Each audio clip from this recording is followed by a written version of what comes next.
Alrighty then, good evening everybody. Welcome to my channel. This is the House of the Panner, Living Room Panner. Alright folks, time for some fun and game and a little bit of educational stuff. Might just learn something every now and again. Alright folks, YouTube is in no way affiliated, sponsoring, or endorsing what I do. This is all me right here in my living room, or at least at the moment. Alright folks, welcome everybody. Tonight, or this evening, we are moving on finally. It's been since Friday. We are now on Series 3, processing. And this is broken into 4 categories. Classifying and sorting. B is preparing for sluice or the pan. And C is recovery of the gold, actually panning it out and drying it. And D is going to be, we'll talk about your tellings. Alright folks, so we're going to get this kicked off right now because I am ready. Alright, I got all my stuff I think lined up and ready to go. And I chose that bag I showed the other day, this bag of Vulture Pay Dirt. And this come from Arizona. And I know there's gold in there. How much gold? I don't know, anywhere from a half a gram to a gram of gold. So we'll just see. So let's classify it. So it's a mixture. It's got some pretty big chunks in there of rocks and such.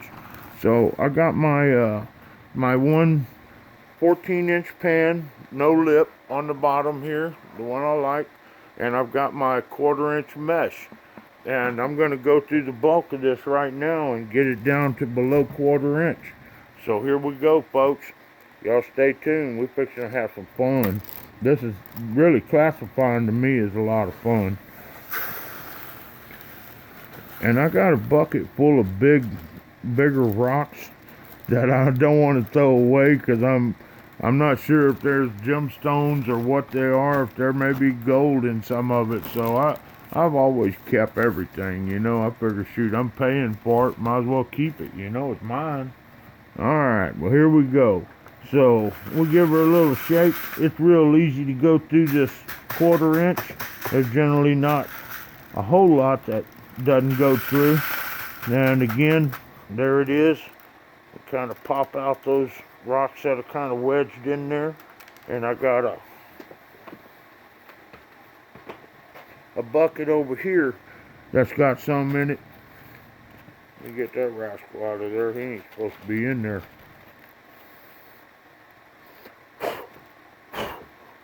And this is just a bucket of mixed stuff that I've classified before. I mean, look at this. Look at this piece right here. You get that wet, there may be a streak of gold going through that. It's got a ribbon right there. It's hard to tell if that ribbon is a gold ribbon or what, but hey, don't throw it away, folks. Save it. When you get a big bag like this and it's got this big stuff in it, put it separately, keep it. Someday when you got time, you get it wet and you look at it with a loupe or something, and you're gonna probably see inclusions. That's where the gold is running through some of this stuff. And hey, if you ever get around to crushing it, you know, figuring out a way to crush it, you can get that fine gold out of there. So there it is. There's my 1/4 inch classifier. Pretty much cleaned up. Got all the little rocks out of the wedges. There's maybe 1 or 2 still in there. There it goes. But it's clean as a whistle again. Ready to go for the next go around. And I'm going to get this out of the way. That's my mixed bag of plus 1/4. And there's all kinds of stuff in there. I wish there was a big nugget that'd just show up, but I don't see one. Anyways, that's something to do another day. Anyways, for me, gold panning is, it's a lot of, you could spend a lot of time, you know, however much you're willing to spend on it.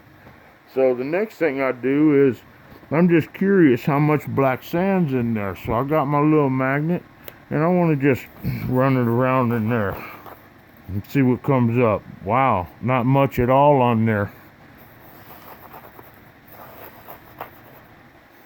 No, not much at all. So that's kind of surprising, but hey, it is what it is. So the next thing I do is I start processing it down to my plus and minus 10. And I've got a couple little containers set up here I like to use. I like this stainless steel one. I use it frequently. And I got my tin mesh right here. And I'm going to use this pan. Hopefully it's big enough. And here's my trusty scooper.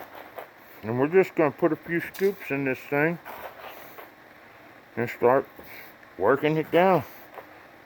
3 or 4 scoops. You don't want to overfill it, because then you just sit there for an hour trying to shake it all through. But you just give it a little quick shake like that, and look at that, folks. Can y'all see that?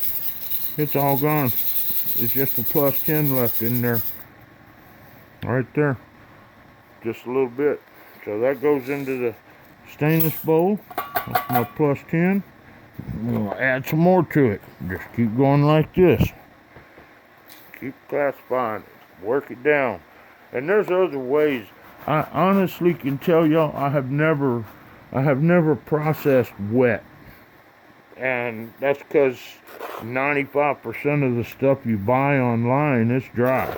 And every once in a while, probably the other 5%, it's not wet, it's just damp. So I've never had the experience of panning in the natural environment and doing it on wet in a river or what have you. So, you know, I'm gonna experience that.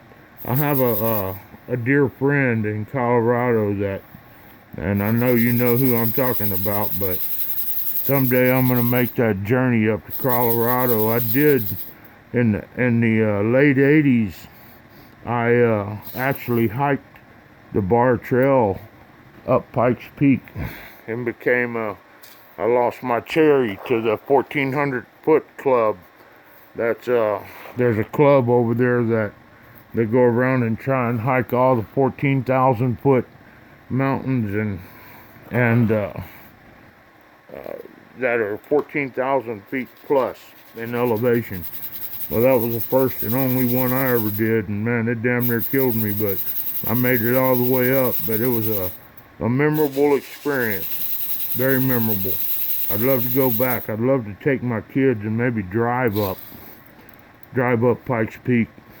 It's an awesome place. If y'all have never been, the Rocky Mountains are beautiful anyways, but Pikes Peak is quite an experience. Especially, I actually told Junior, hey, I might be down for descending it. That means going down it, but not going up. Going up, that's a lot of work, especially for somebody in the health that I'm in. Nah, I'd probably die on that trail.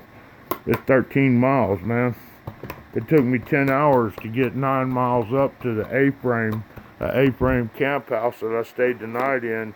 And the next morning, I made the last 3 miles up the Golden Stairwell, I think they call it, to the Pikes Peak.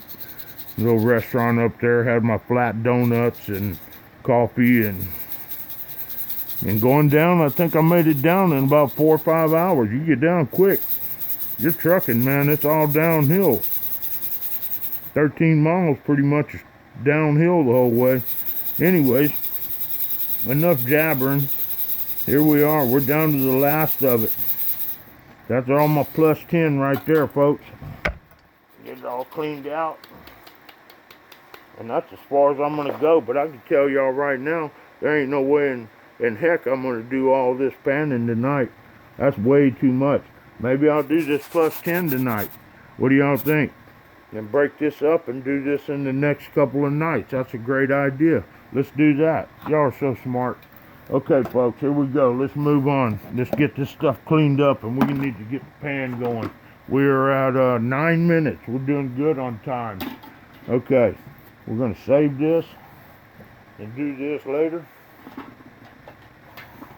This will be for the coming series every time we do it. And I know there's gold in here, but right now we're going to pan out that plus 10 and show y'all what panning the bigger stuff's about.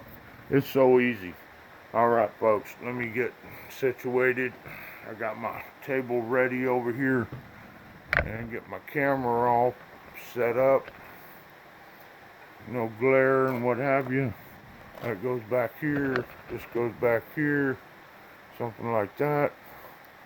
How we look? Pretty straight. Alright, here we go. Where's my water? Splish splash. What do they say? You're gonna get wet. Oh yeah, you're gonna get wet. You're gonna play with some dirt and water and you're gonna get wet. You're gonna get a little bit wet. So don't be mad about it. It's just part of it. You'll be happy at the end result, I promise you. Alright, where's my stuff at? My panning bowl is gone but not forgotten. Give me a second, folks. There we go. There we go. There goes that. That goes there. This goes here. Here's my go-to. And there's those 2 crumbs I found the other night and that little spoonful of Black Label still in there. So we're going to leave them in there. Let me get this out of the way. Move this out of the way. And this out of the way. Okay. Everything's put away. Now, here we go. Here's my plus 10. I'm going to put it all in there, folks. All of it. I'm kind of doubting there's going to be anything in here. There may be a picker or 2, but this vulture is not known for big stuff. You're going to have better luck finding. You're going to have better luck finding finds in this more than pickers and bigger size stuff. But you never know. So we'll see. We'll see what we get out of here. All right, I'm gonna get her wet. And we need a little bit of this stuff, the blue stuff. Just a little, right there. Looks like we need a little more water. We're getting there, folks. Hang in there. I appreciate y'all's patience. If there's anything y'all'd like to see you hadn't seen yet in this series, let me know. Got a little trespasser in there. Little rascal. Alright, let's do it. Alright, I'm going to stratify it. That's the name part where you get it where it's all liquidy like. You can really get it stratifying when it's the finer stuff. It really looks like it's jello, you know. It's just kind of the way it moves in the pan. It's so fluid like, but solid. And as you're doing this, shaking it like this, that heavy gold is going right down to the bottom. It's not going to stay up top. The water helps as it agitates back and forth. The water is helping all that heavy go straight down. So I'm going to go ahead and start rocking some of this stuff out of here. Rocking and rolling. Let's get it out. I know everything up top is nothing of great value, although like I said, other finds. Every once in a while you'll find something in there that's quite different. This looks like a shred of silver to me, raw silver. That's what it looks like, folks. I'm saving that. It's going to go on the outside. So you just never know, you know. So watch for something unusual. Sometimes you'll find garnets or little interesting looking pieces that you know, maybe I should keep that. I'll keep that in a separate vial. Someday I'll figure out what it is. And it's always interesting to look at if nothing else. But I can tell you there's probably silver in this. I see other fragments that look like silver, raw silver. And when you see these white rocks, be careful with those. A lot of times that's that crystal. It'll have ribbons of gold in it. And if you look real close, it's got streaks on it, you know? You gotta look at it under a loop, but there could be a ribbon of gold in that. And we're not talking a major amount, but it's good to learn to pay attention to that kind of stuff. As I'm working it down, and you see I took a lot of volume out of there with that right there. And I'm pretty confident if there's any gold in there, it's still in here. I don't think I've lost anything, especially this size. Look right there. What is that? No, it's floating around too much. It looked like a little gold flake, but it's too light. It's a seed case or something. So, all right, here we go. I think Junior may be fixing to come in, so Be prepared for the guard dog. Here we go, here we go. Come on, come on. And we gotta find something in here. I'm not seeing anything shiny yet, folks. And I'm pretty confident I went through that pretty darn good. What's that right there? Get all this out of the way. What's that right there? That, my friends, is a picker and a little baby picker. And I know there was two of them in here like this. You remember? When I had the pan, so I lost one of these little small baby pieces right here somewhere in my cleanup. So there you go. I know I lost that piece. It was definitely two little ones in there, and now I got this big one. So I'm going to, let's see, where's my snuffer bottle? Where are you? Oh, dang. I don't know where my snuffer bottle's at, folks. But you know what? We're going to do a scoop of this other dirt. This -10.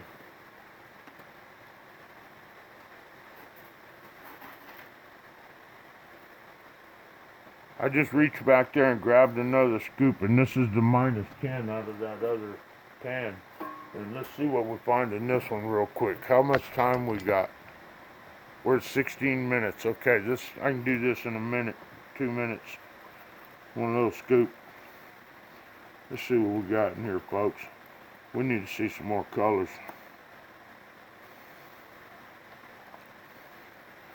Alright, here we go. Come on, Vulture Pay Dirt. Don't let me down. Don't let my viewers down. They want to see something shiny in here. Alrighty. Working it on up. There we go. Shake it on out of there. Get it out of there.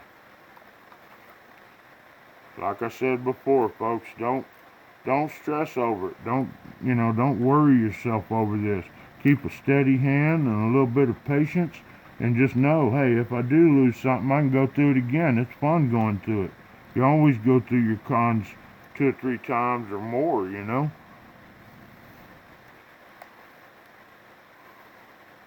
Alright, I'm seeing something in there.